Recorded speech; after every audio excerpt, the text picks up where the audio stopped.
বিসমিল্লাহির রহমানির রহিম। প্রিয় শিক্ষার্থীবৃন্দ, welcome to digital education Bangladesh. আজকে আমরা শিখব গণিত অষ্টম শ্রেণী অনুশীলনী 4.2 এর পর্ব হলো 34। অঙ্ক নং হলো 1-এর ইয়, ট এবং ঠ নম্বর অঙ্ক।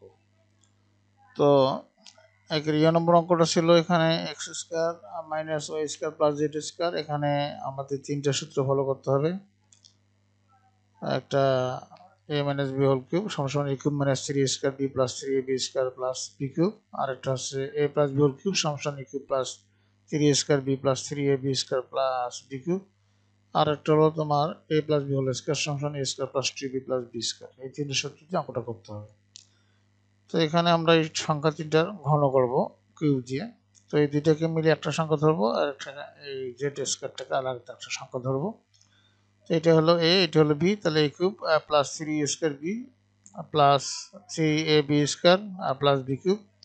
এটা হলো আবার a minus b whole cube সূত্র হচ্ছে a cube minus 3a square b plus 3ab square minus b cube. এখানে তারপরে প্লাস 3, এখানে x স্কয়ারের উপর square minus 2ab plus b square, অর্থাৎ এখানে a minus b whole square সূত্র ইনটু এখানে z square plus 3x square minus y square, তারপর z টু দি পাওয়ার 4, তারপর জেড টু দি পাওয়ার হলো এখানে 6 হয়ে যাবে, কারণ জেড স্কোয়ারের 3টি গুণ করলে জেড স্কোয়ার গুণন জেড স্কোয়ার গুণন জেড স্কোয়ার পাওয়ারগুলো যোগ হয়, সুতরাং জেড এর পাওয়ার হবে 6। এখন আমরা এটা যদি ভাঙাই তাহলে এক্স এর পাওয়ার হবে 6, এখানে 3x স্কোয়ার, এখানে 3 এর পরে এক্স এর পাওয়ার হবে 4, এখানে ওয়াই এর পাওয়ার হবে 2, এখানে 3x এর পাওয়ার হবে 2, ওয়াই এর পাওয়ার হবে 4, এখানে মাইনাস, এখানে ওয়াই এর পাওয়ার হবে 6, তারপরে 3, এখানে জেড যেহেতু আছে জেড দিয়ে গুণ হবে, তাহলে 3z স্কয়ার, এটাকে আমরা গুণ করে নেব, তাহলে এক্স স্কয়ারের উপর স্কয়ার করলে হলো x to the power 4 minus এখানে 2 x স্কয়ার y স্কয়ার, তারপর plus y to the power 4 হবে, তারপরে হবে plus 3 x square z to the power হবে 4 minus 3 y square z to the power হবে 4, তারপরে থাকবে z টু দি পাওয়ার 6। এখন আমরা লিখবো যে x এর পাওয়ার এখানে 6 মাইনাস 3x এর পাওয়ার 4, y এর পাওয়ার হলো স্কয়ার, এখানে যা আছে তাই এটুকু।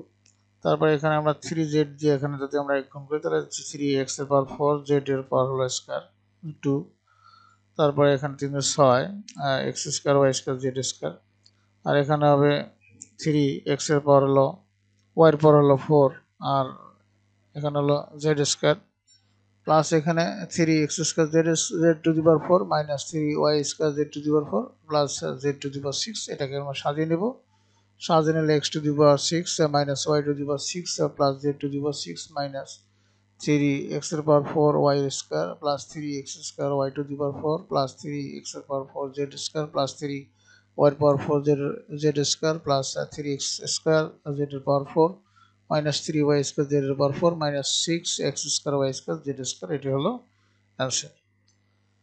এরপরে একের ট নম্বর অঙ্ক ছিল a square b square minus c square d square. এটা ঘন করলে আমরা এটা ঘন করব কিউব দিয়ে, তাহলে আমাদের হলো a মাইনাস b হোল কিউবের সূত্র, তাহলে a cube minus 3a square b plus 3ab square minus b cube.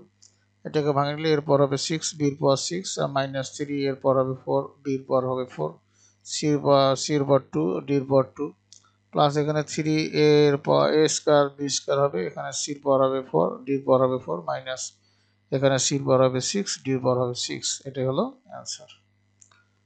এরপরে আমরা একের 6 নম্বর অঙ্ক a square b minus b cube c, তাহলে এটাকে আমরা যদি ঘন করি a square b minus b cube c এর উপর ঘন করব, তাহলে a cube minus 3a square b plus 3ab square minus b cube.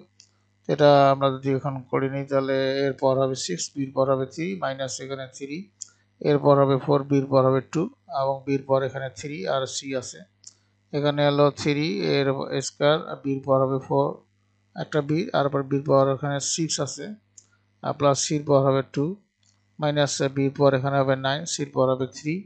এখন যেহেতু এখানে b স্কয়ার এবং এখানে b কিউব আছে, এখানে b এবং b টু দি পাওয়ার 6 আছে, এটাকে আমাদের আবার গুণ করে নিতে হবে, এই জন্য এখানে যা আছে তাই 3 এর পর 4, b এর পর এখানে 3 আর 2 পাওয়ারগুলো যোগ হয় 5, c শুধু থাকবে, প্লাস এখানে 3 a স্কয়ার, b এর পর হবে 7, c এর উপর পাওয়ার হলো 2, বির পর নেন সি কিউব, এটা হলো অ্যান্সার।